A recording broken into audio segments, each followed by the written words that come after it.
Vitamins का मतलब होता है this do not provide energy but control energy yielding reaction in our body. Compound essential for metabolic activities of our body but in very small quantities. इसके types होते हैं fat soluble vitamins and water soluble vitamins. Fat soluble vitamins का मतलब जो कि हमारे वसा में घुलनशील विटामिन्स होते हैं, जैसे कि ए, डी, ई, के, ये हो गए हमारे fat soluble vitamins. Water soluble जो पानी में घुलनशील विटामिन्स होते हैं, जो कि हमारी बॉडी में स्टोर नहीं रह सकते, जैसे कि विटामिन बी एंड सी हो गया। विटामिन का काम होता क्या है, क्यों ये हमारी बॉडी के लिए एसेंशियल है? इसका काम होता है प्रोटेक्शन करना, हमारी बॉडी में जो सेल्स हैं उनको एनर्जी प्रोवाइड करना, सेल की फंक्शनिंग करना, ग्रोथ एंड डेवलपमेंट को देखना। ये सारे के सारे काम विटामिन्स के होते हैं। कार्बोहाइड्रेट में जैसे कार्बोहाइड्रेट की बात करें तो वो हमारे शरीर को ऊर्जा देता है, फैट्स हमें चोट से बचाता है, चोट लगने से। प्रोटीन्स हमारे शरीर का विकास करता है। एंजाइम्स हमारे पाचन तंत्र में मदद करते हैं। वाटर हमारी मेटाबॉलिज्म एक्टिविटीज़ में काम आते हैं। हार्मोन्स हमारे केमिकल मैसेंजर होते हैं। वैसे ही विटामिन का काम होता है हमारी बॉडी की प्रोटेक्शन करना, हमारे सेल को उसकी ग्रोथ देखना, डेवलपमेंट करना, उसको एनर्जी प्रोवाइड करना। ये तो उसकी थी डेफिनेशन। अब इसकी बात करेंगे हम टाइप्स की। तो सबसे पहले हम पढ़ेंगे फैट सोल्यूबल विटामिन्स, जो कि हमारे पास vitamin A, D, E and K है। तो फैट सोल्यूबल विटामिन में सबसे पहले आता है हमारे पास विटामिन ए, जो कि जिसको हम प्रतिरक्षी हार्मोन कहते हैं हिंदी में, या डिफेंसिव विटामिन बी से कहा जाता है। It is also called anti infective vitamin. These are destroyed by strong light. ज़्यादा रोशनी से ये विटामिन हमारा ख़त्म हो जाता है। जैसे कि हम बात करें कि इससे हमें क्या क्या, ये किस चीज़ से हमें मिलता है ये वाला विटामिन। तो विटामिन ए हमारा पीले फलों में पाया जाता है, जैसे कि हमारा पपीता हो गया, आलू, आम एक्सेट्रा। और इसकी कमी से हमें कौन सी बीमारी लगती है? अगर हमारी बॉडी में विटामिन ए नहीं होगा तो इसकी कमी से हमें होती है नाइट ब्लाइंडनेस, जिसको हिंदी में रतौंधी कहा जाता है। अब बात करते हैं नाइट ब्लाइंडनेस की। नाइट ब्लाइंडनेस होता क्या है? जब हमें कम रोशनी में दिखता ही नहीं है, उसको हम नाइट ब्लाइंडनेस कहते हैं। ये प्रेग्नेंट वुमेंस में ज़्यादातर अधिक देखी जाती है। अगर वो सही से डाइट ना ले तो उनको ये डिजीज़ हो जाती है। ज़्यादा कमज़ोरी हो जाने से उन्हें धुंधला धुंधला दिखना शुरू हो जाता है, जिसको हम रतौंधी कहते हैं। और ये हमारे विटामिन ए की कमी से होता है। बात करें अगर इसके हम बायोलॉजिकल नेम की, तो इसे रेटिनोल कहा जाता है। इसका बायोलॉजिकल नेम है रेटिनोल। अब विटामिन डी के बारे में हम पढ़ते हैं। विटामिन डी को कैल्सीफेरोल कहा जाता है। इसको poor man's vitamin, sunshine vitamin और एंटी रिक्ट विटामिन भी कहा जाता है। कैल्सीफेरोल इसका बायोलॉजिकल नेम है। ये हमें विटामिन डी एक हार्मोन की तरह भी एक्ट करता है, जो कि हमें सूर्य से प्राप्त होता है, इसीलिए इसको सनशाइन विटामिन कहते हैं। इसकी कमी से हमें रिकेटस हो जाता है, मतलब कि कैल्शियम की कमी हो जाती है हमारी बॉडी में। हमारे पैर पतले, कंधे इकट्ठे हो जाते हैं, हमारी जो लेग्स है वो सिकुड़ सी जाती है नीचे से। तो जो घुटने होते हैं, नीज होती है, वो आपस में जुड़ जाते हैं। बॉडी के पार्ट में जो लोअर पार्ट होता है वहाँ पे जुड़ जाते हैं। तो इसकी कमी से हमें ये डेफिशिएंसी देखने को मिलती है, रिकेटस, जिसको कि आम भाषा में सुगंधी भी कहा जाता है। उसके बाद बात करें हम विटामिन ई की, इसको टोकोफेरोल भी कहा जाता है। ये ब्यूटी और एंटी स्टेरिलिटी विटामिन कहलाता है, कहा जाता है इसे। ये एक्ट करता है as oxidant, help in making RBC. Help करता है आरबीसी को बनाने में विटामिन ई। ये हमें अंकुरित चीज़ें खाने से प्राप्त होता है विटामिन ई। इसमें क्योंकि अंकुरित चीज़ें में जैसे हमारे पास चने हो गए, उनको हम रात को पानी में भिगो कर रखें तो वो सुबह तक वो अंकुर जाते हैं, उसमें हमारा विटामिन ई पाया जाता है। ओके, तो जो हमारी बॉडी है उसके जो सेल है वो उसको सेल्फ जनरेट भी कर सकते हैं विटामिन ई को। अगर विटामिन ई की कमी मेल को हो जाए तो उसको नपुंसक कहते हैं। अगर फीमेल में हो जाए तो उसको भांजपन कहते हैं, कि मतलब उसको भांजपन कहा जाता है, जो हमारी लोकल लैंग्वेज होती है। तो मतलब कि वो जो लेडी है वो बच्चे पैदा नहीं कर सकते हैं, मेल भी बच्चे पैदा नहीं कर सकते अगर हमारी विटामिन ई की कमी हो जाती है बॉडी में। तो विटामिन ई हमें green vegetable, wheat, vegetable oil, animal food इत्यादि से मिलता है। इसकी डेफिशिएंसी यही है कि destroy the muscle and cause abnormal functioning of reproductive function, जो हमने मेल एंड फीमेल के केस में अभी डिस्कस किया था। तो नेक्स्ट है हमारे पास विटामिन के। इसको हम फाइलोक्विनोन कहते हैं, जो सिंथेसाइज किया जाता है बैक्टीरिया के द्वारा हमारी बॉडी में। इसको दूसरी भाषा में कोगुलेशन विटामिन भी कहते हैं, या इसको और कहा जाता है फाइटोनेडियोन। विटामिन ए की कमी से ब्लीडिंग प्रॉब्लम्स हो जाती है, ब्लड क्लॉटिंग हो जाती है, हेमरेज हो जाता है, नस का फट जाने को हेमरेज कहा जाता है। ज़्यादातर जो हमारी सर की नसें होती है वो पतली होती है, तो ब्रेन हेमरेज के चांस हो सकते हैं इस विटामिन के की कमी से। इसके सोर्सेज की अगर बात करें तो cauliflower, Spanish, tomato, soya beans etcetera इससे हमें मिल जाते हैं।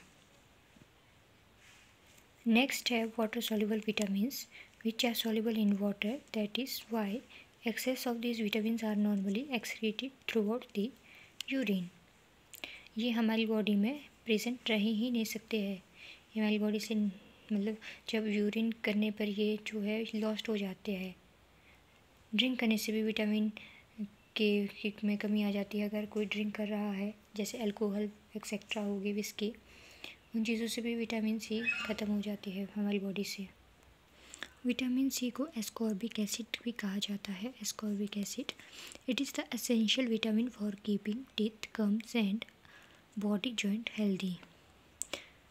तो ये प्रिवेंट करता है formation of stones in gall bladder, quickly and easily destroyed by heat, and increase resistance of our body against infection, that is viral infection and common cold.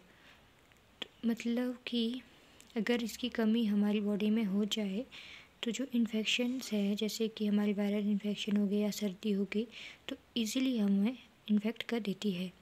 इसको earliest known vitamin भी कहा जाता है, vitamin C को, क्योंकि सबसे पहले पाया गया था vitamin C, ascorbic acid vitamin. तो इसके सोर्सेज अगर हम देखें तो पीपल्स, आंवला, सिट्रस फ्रूट्स जैसे लेमन, ऑरेंज, आंवला एक्सेट्रा, गुआवा में भी हमारा ये पाया जाता है, टोमेटो में भी हमारा ये पाया जाता है विटामिन सी।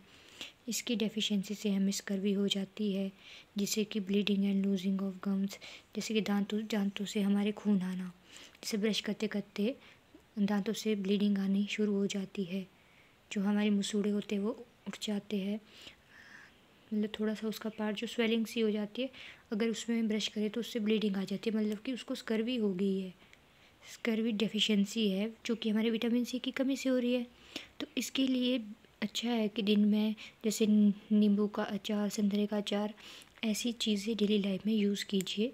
और जैसे पता होना चाहिए कि विटामिन सी हमें किस किस चीज़ से मिल रहा है, नींबू से हमें मिल रहा है, आंवले से मिल रहा है, संतरे से मिल रहा है, अमरूद से मिल रहा है। तो इन चीज़ों को डेली लाइफ में यूज़ करना स्टार्ट करें। तो सब्जी छीलने पे हमारा विटामिन सी नष्ट हो जाता है, उबालने पर भी हमारे विटामिन सी नष्ट हो जाता है, सब्जियों को उबालने पर भी नष्ट हो जाता है। विटामिन सी हमारी बॉडी के घाव को भर देता है। अगर हम विटामिन सी, जैसे हमने नींबू खा लिया या नींबू का पानी पी लिया, तो उससे जो हमारी बॉडी, जैसे हमारी एड़ियाँ फटी हुई होती है, होंठ फट जाते हैं, होंठों से खून आने लग जाता है, तो वो सारी चीज़ें विटामिन सी से ठीक हो जाती है। पर इसको डायरेक्ट कभी भी हम ऐसे अप्लाई नहीं कर सकते हैं, क्योंकि ये बहुत ज़्यादा एसिडिक होता है नेचर में। तो विटामिन सी कम होने पर हमारा शुगर इंक्रीज़ हो जाता है। अगर हमारी बॉडी में विटामिन सी की कमी हो जाए तो शुगर जो हमारा हाई हो जाता है, मतलब कि शुगर के पेशेंट में देखा जाता है कि उनमें विटामिन सी कम है या ज़्यादा है, तो पाएंगे कि उसमें विटामिन सी की कमी हो चुकी है, इसीलिए उसका शुगर इंक्रीज़ हो रहा है। तो इन दोनों को स्टेबल रखने के लिए विटामिन सी का लेना भी ज़रूरी है, शुगर का लेना भी ज़रूरी है। अगर आपका शुगर कम हो गया तब भी दिक्कत होती है, अगर शुगर ज़्यादा हो गया तब भी दिक्कत होती है, इसीलिए स्टेबिलिटी ही इम्पॉर्टेंट होती है किसी भी चीज़ को। आगे हम बात करेंगे विटामिन B1 के बारे में। विटामिन बी के टाइप होते हैं, vitamin B1, vitamin B2, vitamin B3, vitamin B5, vitamin B6, vitamin B7, vitamin B9, vitamin B12। बस इतने ही है ये। तो let's start from vitamin B1। Vitamin B1 thiamine इसको कहा जाता है। ये डिस्ट्रॉयड हो जाता है कुकिंग पर। अगर हम इसको डिज़ोल्व करते हैं कुकिंग वाटर में तब भी ये डिस्ट्रॉयड हो जाता है। ये हेल्प करता है हमारी normal functioning of nerve cells and metabolism and digestion में। इसके सोर्सेज अगर देखें तो ये हमें यीस्ट लीवर ऑयल से मिलता है, राइस से मिलता है, बीन से मिलता है, गेहूँ से मिलता है, ग्रेन से मिलता है, सोयाबीन एंड दूध से मिलता है। इसकी डेफिशिएंसी से हमें बेरी नामक रोग हो जाता है। बेरी मतलब paralysis of legs and head. Paralysis हो जाता है हमारे लेग्स एंड हेड में। बेरी में हमारे स्किन से रिलेटेड प्रॉब्लम्स भी आ जाती है, जैसे हमारी स्किन में झाई पड़ जाती है, त्वचा का रंग बदलना। और ये हमें किस चीज़ से ये दिक्कत आती है, तो जो हमारे पॉलिश चावल्स होते हैं उनको खाने से हमें बेरी नमक की समस्या देखने को मिलती है। सेकंड है विटामिन B2 राइबोफ्लेविन। ये हमें सबसे पहले दिया था वार्संग एंड क्रिस्टियन ने एनिमल टिश्यूज से। Vitamin B2 destroyed on cooking, मतलब जितने भी विटामिन बी है ये कुकिंग करने पे डिस्ट्रॉयड हो जाते हैं। एंड इन स्ट्रॉन्ग सनलाइट से भी डिस्ट्रॉय हो जाता है।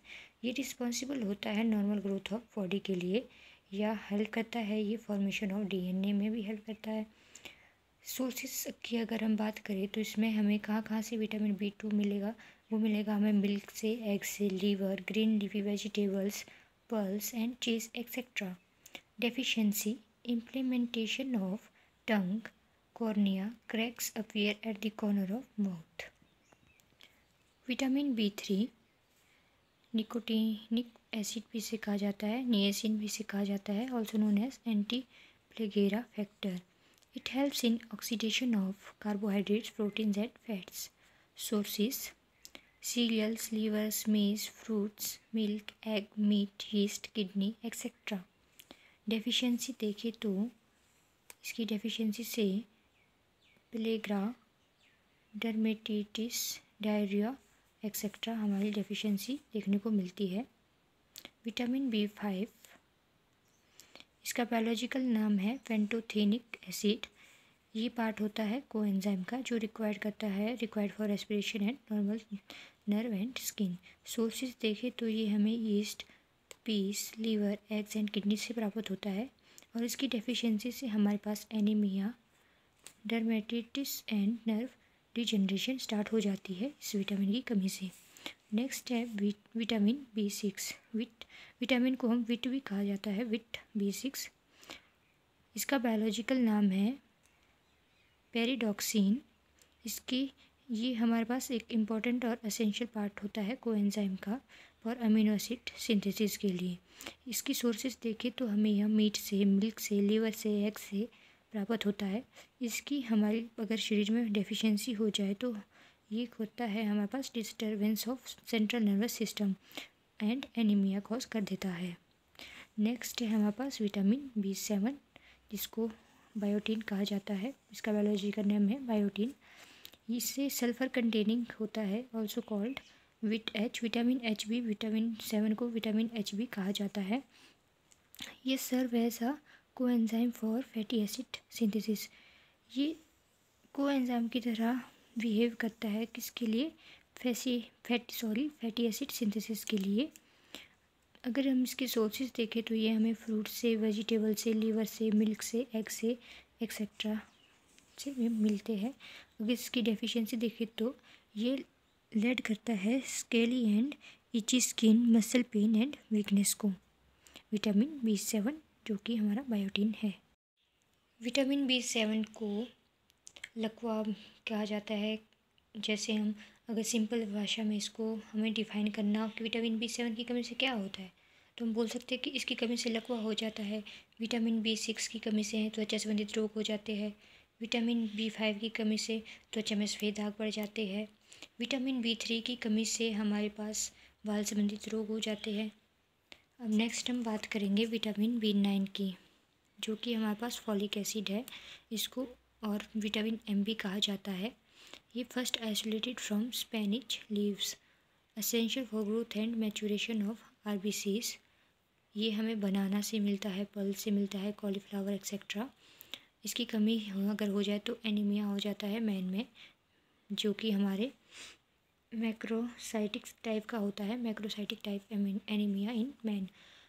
नेक्स्ट हम देखेंगे विटामिन B12, जिसका बायोलॉजिकल नाम है साइनोकोबालामाइन, और इसको कहा जाता है, ये डार्क कलर्ड कोबाल्ट वेस्ट फिलामेंट होता है, हेल्प करता है आरबीसी की फॉर्मेशन में and proper functioning of nervous tissues की।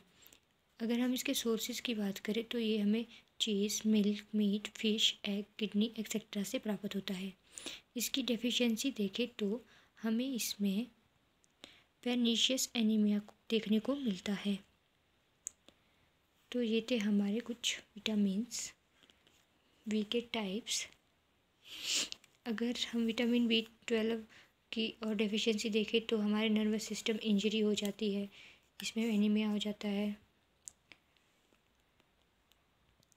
So that's all about for vitamins. Thanks for watching.